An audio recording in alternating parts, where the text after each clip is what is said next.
Martial बुलाए जाने को विपक्ष ने पाकिस्तान से जोड़ दिया। शिवसेना सांसद ने कहा संसद में मार्शल लॉ लगाया गया। सरकार का आरोप, सांसदों का रवैया बेहद शर्मनाक। संसद के अंदर कातिलाना हमला करने की कोशिश की गई। पीयूष गोयल ने कहा माफी मांगने की जगह 100 बार ऐसा करने के लिए कह रहे हैं। सबके सामने हमने कल देखा है जिस तरह से कल राज्यसभा में मार्शल के ड्रेस पर बाहर से प्राइवेट लोग आकर हमारे महिला सांसद और हमारे सभी सांसदों के ऊपर हमला करने की कोशिश की। मुझे लगा ये मार्शल नहीं थे, मार्शल लॉ लगाया था राज्यसभा में और पार्लियामेंट में। हमने इस प्रकार से जो लोग खड़े थे कहे तो मैंने तो बोला कि मुझे लगता है कि मैं पाकिस्तान बॉर्डर पे खड़ा हूँ और हमें रोका जा रहा है अंदर जाने से। खासकर शीशा पे मोबाइल से तोड़ के चेंबर में अंदर जबरदस्ती घुसने की कोशिश करना और एक महिला मार्शल को चोट लगना, कांच उनके गर्दन पे जाना, एक बहुत ही दुखद घटना। और तो और 9 तारीख को जो भद्दा प्रदर्शन उन्होंने टेबल पे नाच के, और एक तो इतना बड़ा रूल बुक मोटा चेयर के ऊपर फेंका गया कि अगर उस समय चेयर पे कोई बैठा होता या सेक्रेटरी जनरल नीचे बैठे थे उनको लगता तो घायल ही नहीं होते। बहुत बुरी तरीके से कातिलाना हमला किया गया चेयर और सेक्रेटरी जनरल पे। ये के शर्मा जी, थोड़ा सा इसमें मैं चाहूंगा क्योंकि अभी ये ताज़ा है, रेलेवेंट ये है कि मैं अभी आलोक शर्मा जी के पास जाऊं, इसलिए मेरे सवाल का जवाब लेने में आपके पास आऊं। उससे पहले आलोक शर्मा जी, इस हद तक पार्लियामेंट के अंदर ये डेस्परेशन क्यों है? क्या ये वाकई आने वाले चुनावों को लेकर है? देखिए, मुझे नहीं लगता कि चुनाव का पेगासस से अभी कोई लेना देना है, लेकिन ज़रूर अगर चुनाव को प्रभावित किया गया है, पेगासस खरीदा गया है, तो सरकार ने पूरे लोकतंत्र की हत्या की। अगर सुप्रीम कोर्ट से लेकर और ड्राइवर माली, सुप्रीम कोर्ट के जज से लेकर ड्राइवर माली और इलेक्शन कमीशन और सीबीआई के जो चीफ थे और उनके परिवार तक पे अगर जासूसी की गई है, तो ये तमाम मुद्दों से बहुत बड़ा मुद्दा है। जिस समय किताब फेंकी गई उस समय सेशन ओवर हो चुका था।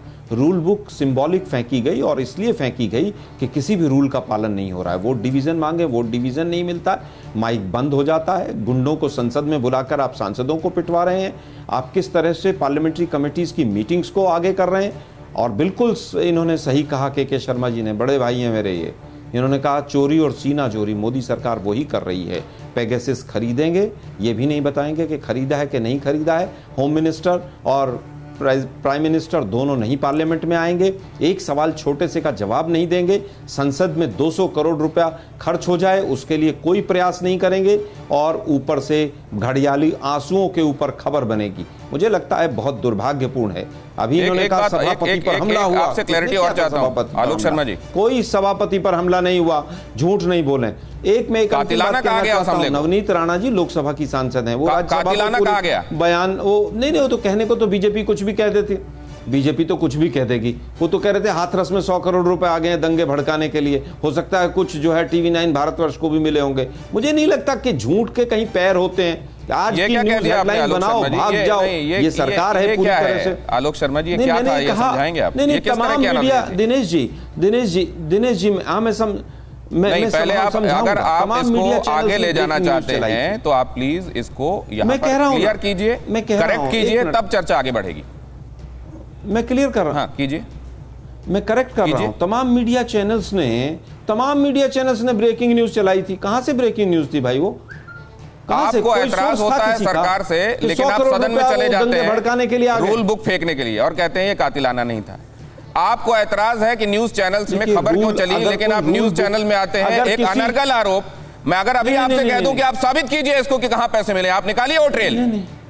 पेगासस भी चिड़िया ऐसी है जिसमें सुप्रीम कोर्ट आपसे पूछ लेता है, एक सेकंड आलोक शर्मा जी, आपसे ये पूछ लेता है कि आप ये बताइए कि आपके पास क्या तथ्य हैं जिसके आधार पर आप ये कहने आए हैं। कहां एक FIR हुई है बताइए जरा। बाहर एक रिपोर्ट पब्लिश हुई किसी मैगजीन में, आपको मिर्च लग गई। मैं वापस आता हूं। नहीं, एक सेकंड आता हूं। अब नहीं, मेरे को समझाइए, ये हवाई चीजों पर आप डिबेट में आरोप लगा देंगे, हवाई में आप कुर्सी पे चढ़ जाएंगे, रूल बुक फाड़ देंगे। हवाई हवा में क्यों कर रहे हैं चीजें? आरोप दिनेश जी, मैंने आरोप नहीं लगाया, मैंने प्रश्न चिन्ह लगाया है। पहले आप इस पर प्रश्न चिन्ह लगा के न्यूज़ हेडलाइंस चलाते हैं ना, आप इस पर सुनिए ना, मैंने कहा ना भाई, आप लोगों ने नहीं, आप ये बहुत बड़ी बात कह रहे हैं। देखिए फिर और क्योंकि ये चैनल को लेकर, उसकी इंटीग्रिटी को लेकर आप बात कर रहे हैं, मैं बात बढ़ने नहीं दूंगा आगे जब तक आप यहाँ स्पष्ट नहीं करेंगे। मैं केवल दिनेश जी, मैं एक चैनल की बात नहीं कर रहा हूँ, मैं नोएडा के जो गोदी मीडिया है पूरे की बात कर रहा हूँ। तमाम और उस गोदी मीडिया की गोद में आप बैठ जाते हैं अभी चर्चा में आके, और पूरी तरह से ये गलत बात है। कोई बात नहीं, आप ब्लैंकेट स्टेटमेंट मत दीजिए आलोक शर्मा जी। हम लोकतंत्र में विश्वास रखते हैं। आप ब्लैंकेट स्टेटमेंट मत दीजिए। मैं नहीं दे रहा हूं ब्लैंकेट स्टेटमेंट। देखिए ये तो दिखाई देने लगा, ये तो आप सरकार की हर बात को प्रमाणित करते जा रहे हैं। जो ब्रेकिंग न्यूज सब, अरे भाई मैं कह रहा हूं कि 100 करोड़ रुपए आए थे, वो कहां चले गए? तमाम मीडिया चैनल्स ने ब्रेकिंग न्यूज चलाई थी, ढूंढिएगा। खैर आज का मुद्दा जो है उस पर आ जाते हैं। 4 महीने यूपीए 1 और यूपीए 2 में संसद नहीं चली। ब्रेकिंग न्यूज हमने ये नहीं चलाई कि आज जंतर मंतर में राहुल गांधी ने क्या कहा। एक सेकंड, क्या रिजल्ट हुआ? सांसदों के साथ पहली बार मारपीट हुई। क्या हमने ब्रेकिंग न्यूज नहीं चलाई? मत चलाइए। और ये वीडियो फुटेज क्या दिखा रहा है, आपने देख लिया? बिल्कुल चलानी चाहिए, मैं कब कह रहा हूं? तो उसके लिए के शर्मा मुझको कहेंगे कि आपने उनसे कांग्रेस से पैसे ले लिए थे।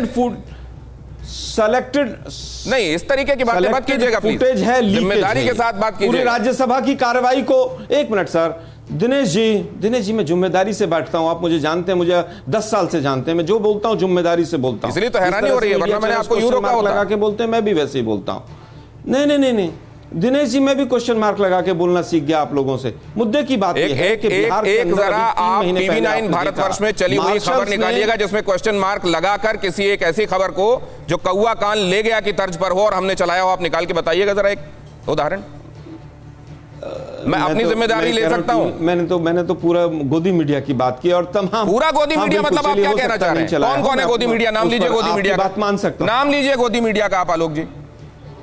गोदी मीडिया आपको भी पता है, मुझे भी पता है। नहीं बताइए, नाम लीजिए चैनलों के। जिन लोगों को ज्यादा पैसे मिले एडवर्टाइजमेंट के, वो ज्यादा गोदी मीडिया। आज का विषय वो नहीं है, आज का बहुत गंभीर विषय है, उस पर आ जाते हैं। विषय गंभीर है, तभी आपने इतनी गंभीर बात की है। बहुत अच्छी बात की आपने के शर्मा। लेकिन ये माहौल किस तरीके का है? इस अविश्वास के माहौल में जनता के मुद्दे टॉस पर क्यों जा रहे हैं? और एक बात मेरे को समझाइए, जनता के हित की बात कौन कर रहा है? आप लोग जो वोट के बाद बनी हुई सरकार है, या वोट के बाद वहां जो विपक्ष के तौर पर अपनी जिम्मेदारी निभाने के लिए पहुंचा हुआ है, वो जनता के हित की बात कर रहा है? जनता के हित की बात कर कौन रहा है? देखिए, अब मैं केवल एक जवाब चालू करता हूं। अभी जो आलोक जी ने मीडिया पे आरोप लगाया, आज सुबह राहुल गांधी ये इनके नेतृत्व है ना, क्या बोला आज राहुल गांधी ने जंतर मंतर के अंदर? सीधा मीडिया के ऊपर उन्होंने आरोप लगाया कि आप लोग नहीं दिखाते, झूठ दिखाते हैं। या आज ये केवल इनको लोकतंत्र में, देश की मीडिया पर भी विश्वास नहीं बचा है दिनेश जी। अब तो ट्विटर में भी नहीं बचा है। हाँ सुन लीजिए, अब वो संबित पात्रा का मैनिपुलेटेड मीडिया के समय वो ट्विटर ठीक था, वो ट्विटर आज खराब हो गया है। अब वो खराब हो गया। चलिए मैं अब दिनेश जी मूल मुद्दे पर आता हूं। देखिए, इन्होंने कहा झूठ। आपको एक घटना याद होगी 2017 में सेम यही राफेल कांड हुआ था। इसी तरह इन लोगों ने संसद के अंदर जो है इसी तरह कागज फाड़ फाड़ के फेंका था और चिल्लाया था। अंत में सच क्या निकला? सुप्रीम कोर्ट के कहने पर 70 साल के राजनीतिक इतिहास में किसी पार्टी का राष्ट्रीय अध्यक्ष सरेआम 3 बार उसे झूठ के लिए माफी मांगनी पड़ी। वो था राहुल गांधी। बिल्कुल सही है। आप ये बताइए, 2G को लेकर भी क्या बातें सामने आई? नहीं, 2G को लेकर एज इट इज उस समय जो बातें चल रही थी, क्या वो 2G वैसा ही है आज? वैसा ही परसेप्शन है 2G का? तो फिर क्या किया जाए उस समय जिन लोगों ने कार्रवाई को रोका था? ना, मैं इसलिए सुन लीजिए मेरी बात बाकायदा। एक दिनेश जी, इसकी तुलना 2 चीजों से ना कीजिए। आपको 2G का एक मसला जानकारी होना चाहिए। CAG ने ऑडिट रिपोर्ट किया था और वो ऑडिट रिपोर्ट के बाद सुप्रीम कोर्ट में केस दायर हुआ था, और केस दायर होने के बाद हमने संसद पे कार्रवाई की मांग की थी, और जिसके लिए हमको संसद को रोकना पड़ा था। फिक्र आपकी, सोमवार से शुक्रवार रात 9 बजे सिर्फ TV9 भारतवर्ष पर।